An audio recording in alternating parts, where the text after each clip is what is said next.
It only took minutes for the waters to arrive. Tonga's main island, Tonga Tapu, being hit by a tsunami, the result of a massive volcanic eruption in the Pacific Ocean. Even from space, thousands of kilometers away, you can see nature's strength.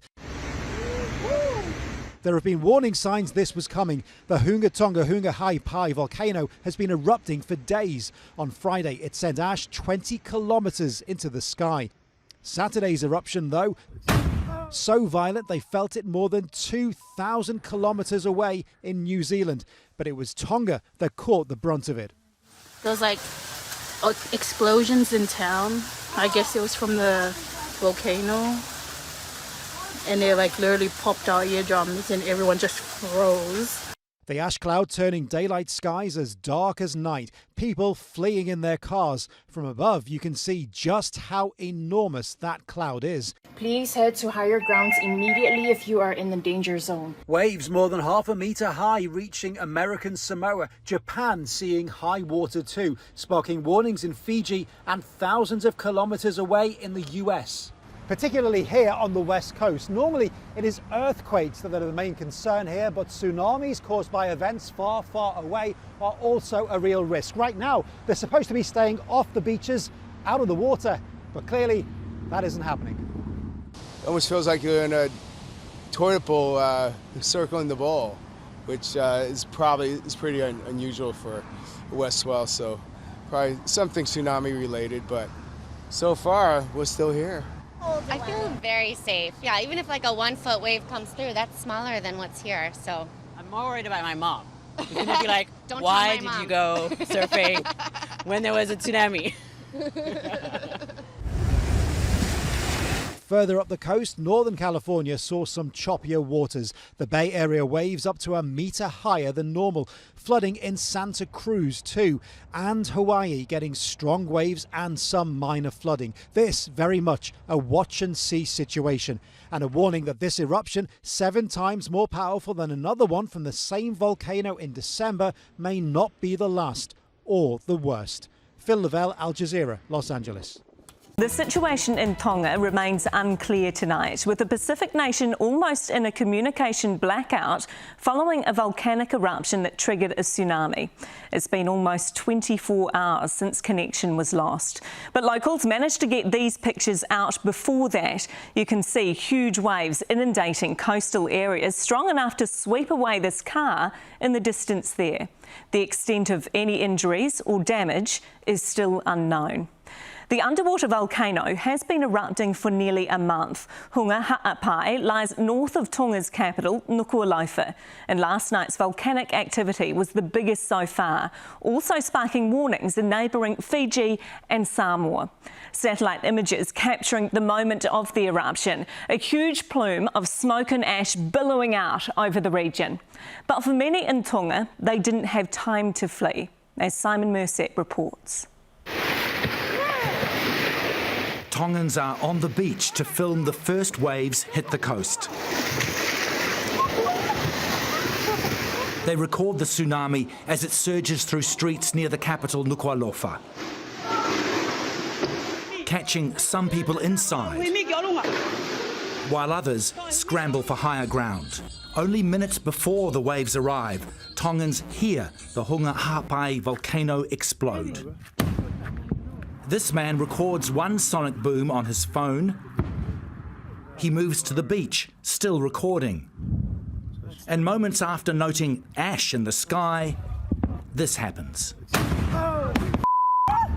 Holy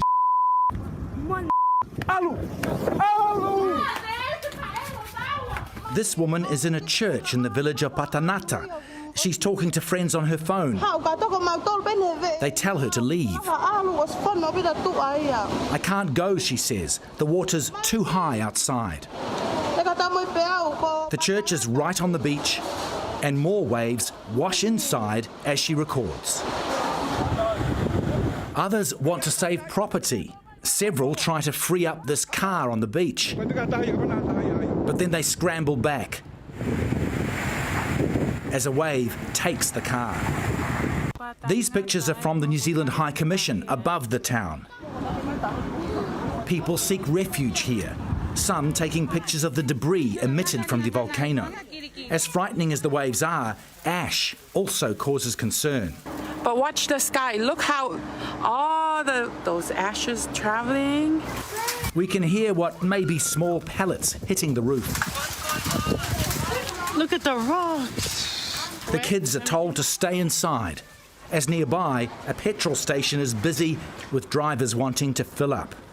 All this caused by a huge and rare volcanic explosion. Yes, this is absolutely unique in my experience. There hasn't been an event from a volcanic eruption and such an explosive eruption previously. So this is a big surprise. This afternoon, these photos were posted from Ha'apai, an island 180 kilometres north of the capital.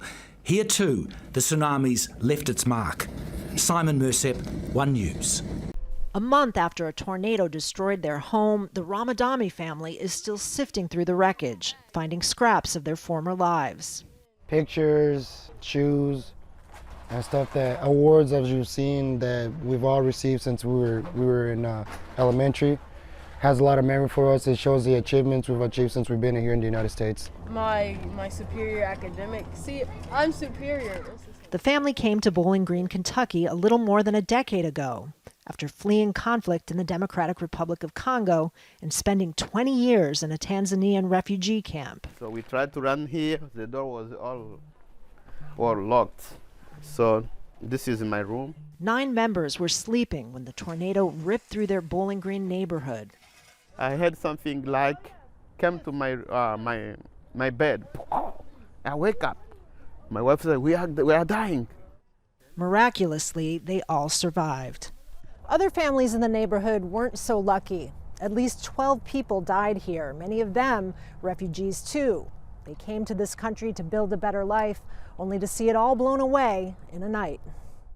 In this city of 72,000 residents, 1 in 7 were born outside of the United States, from places like Bosnia, Myanmar, and most recently Afghanistan. What's unique is that we've integrated very well. We go to the same schools, we go to the same churches, we go to the same grocery stores. Many moved to Bowling Green for the jobs and the affordable homes, and the community flourished.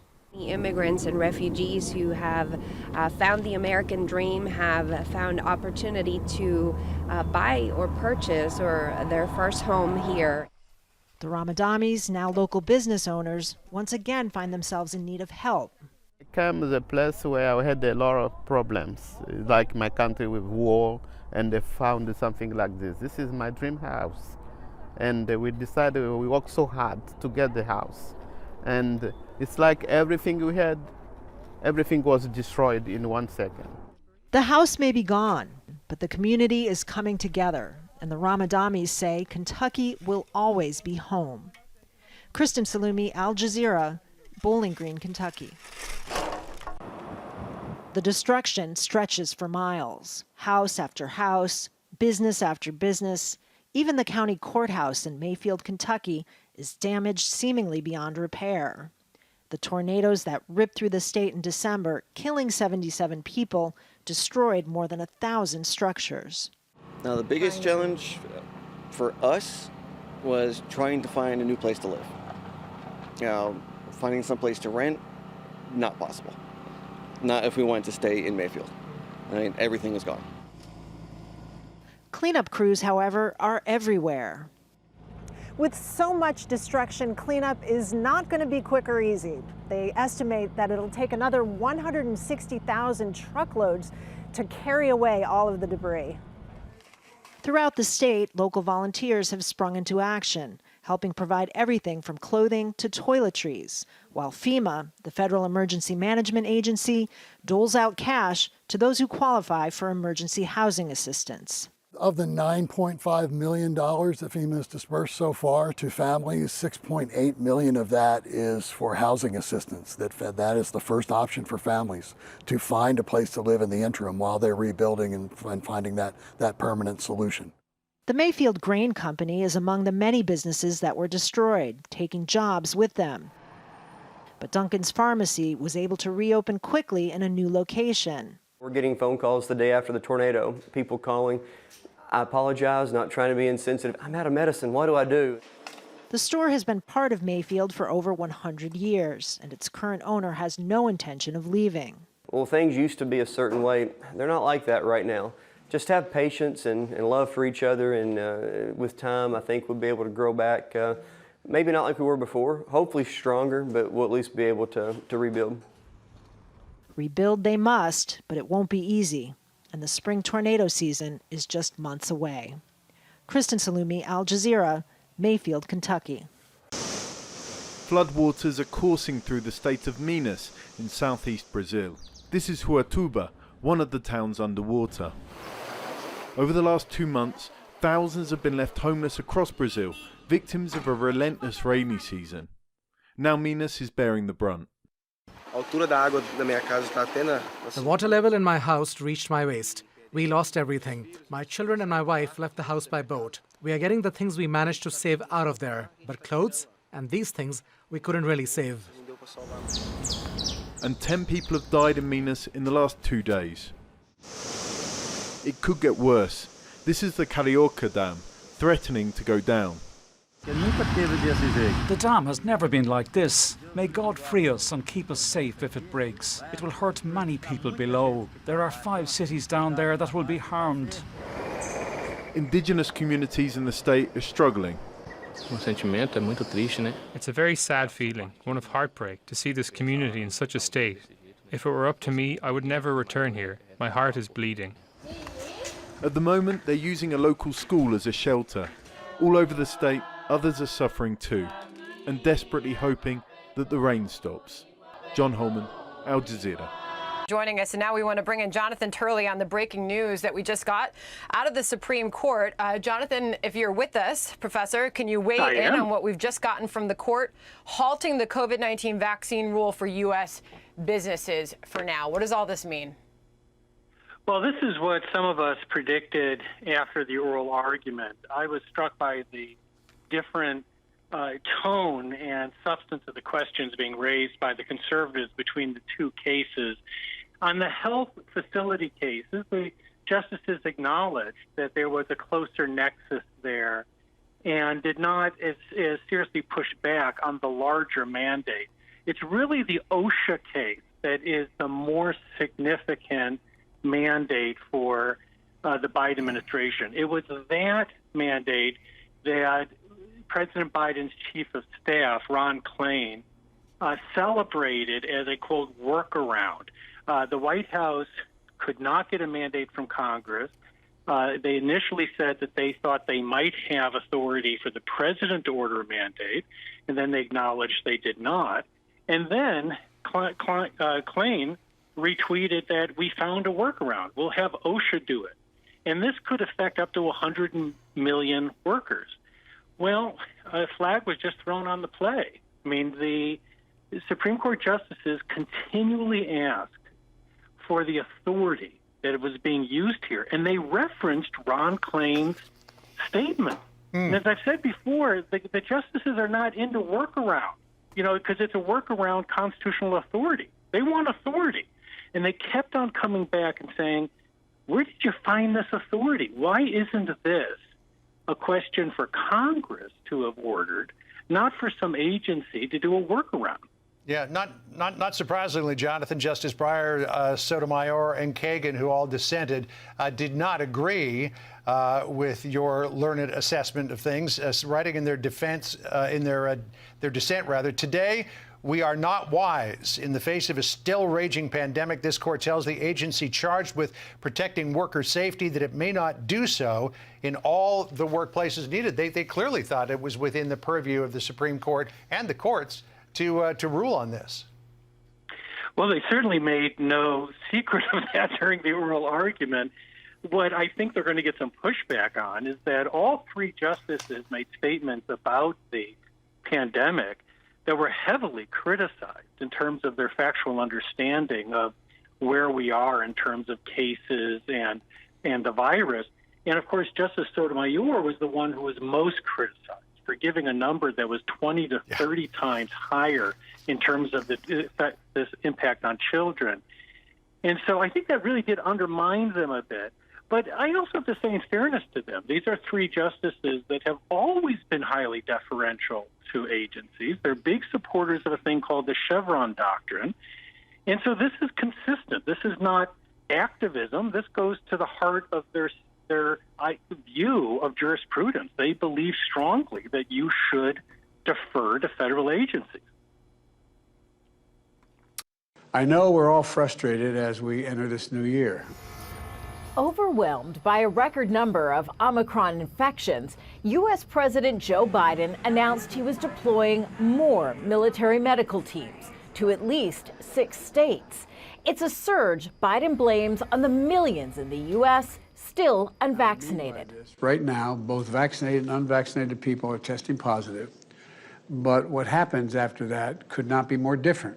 Public health officials report the majority of U.S. hospitalizations and deaths remain among the unvaccinated. To help control the Omicron variant spread, Biden has announced a new plan to distribute masks nationwide. Next week, we'll announce how we are making high-quality masks available to the American people for free. Last month, the White House also announced it was ordering 500 million COVID-19 tests. On Thursday, Biden announced his administration was doubling that number. But as for when Americans could receive those tests, his Vice President Kamala Harris couldn't say. Shortly, though they're going to go out shortly. They've been ordered. I have to look at the current information. I think it's going to be by next week. But soon, absolutely soon. The lack of availability has led to widespread frustration with the Biden-Harris administration's response, especially when last month the president warned he expected a high number of COVID infections. We are looking at a winter of severe illness and death. Americans are asking why more wasn't done sooner.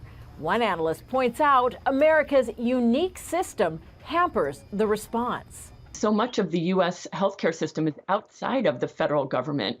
It is privatized, it is for profit.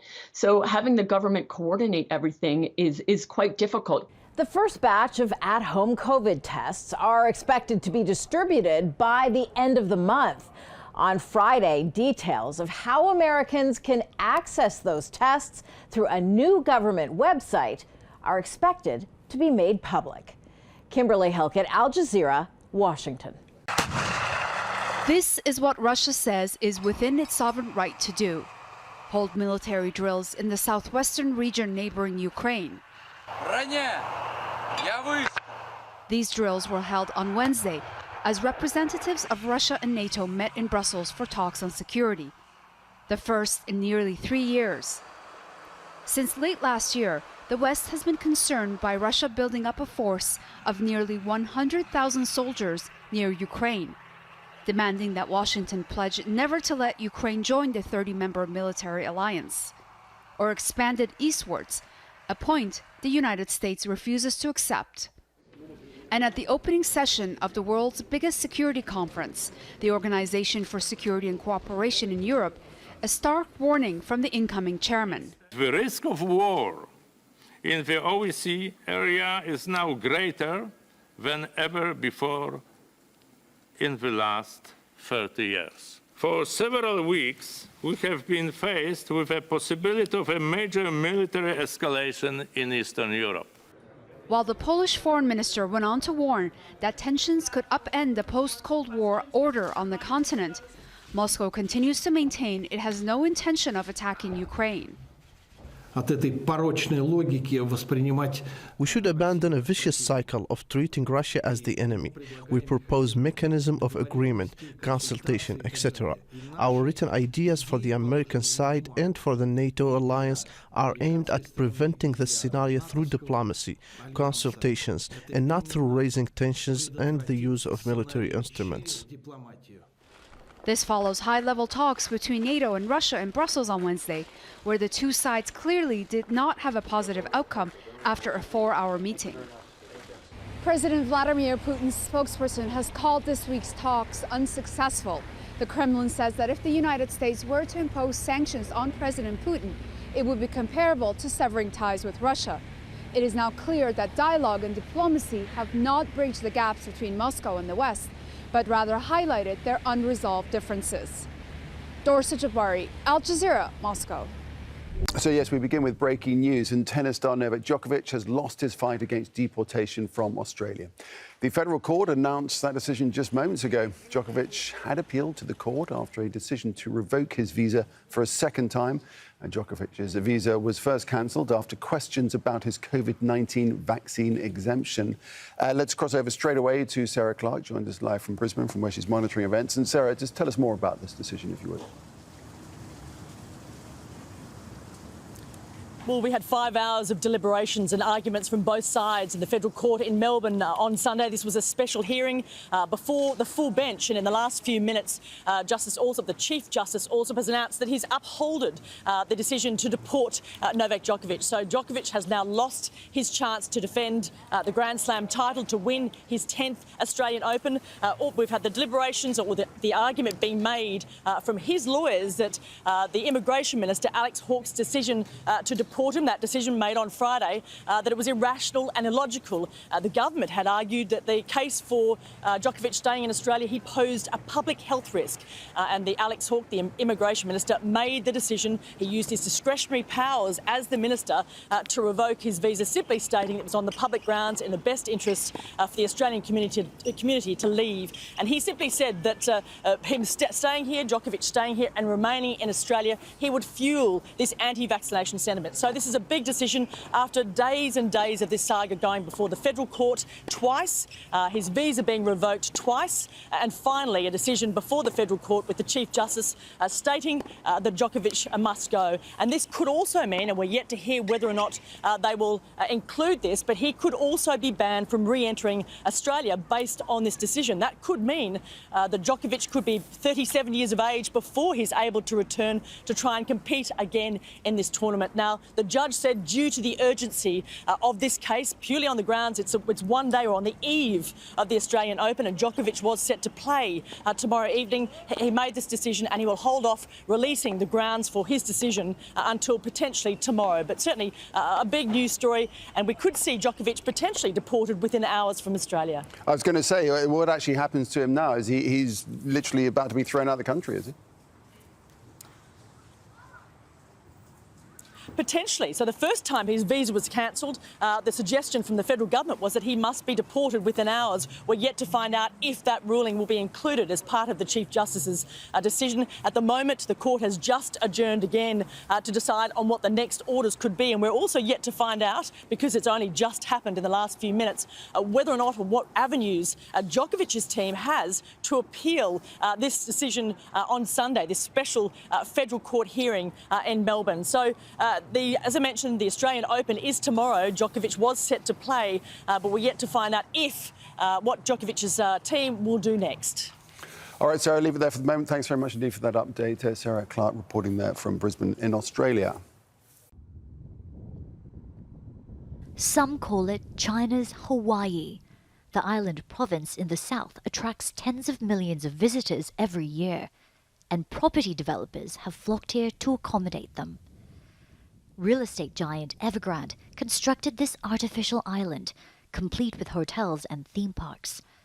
But a debt crisis has caused many of its projects to come to a halt.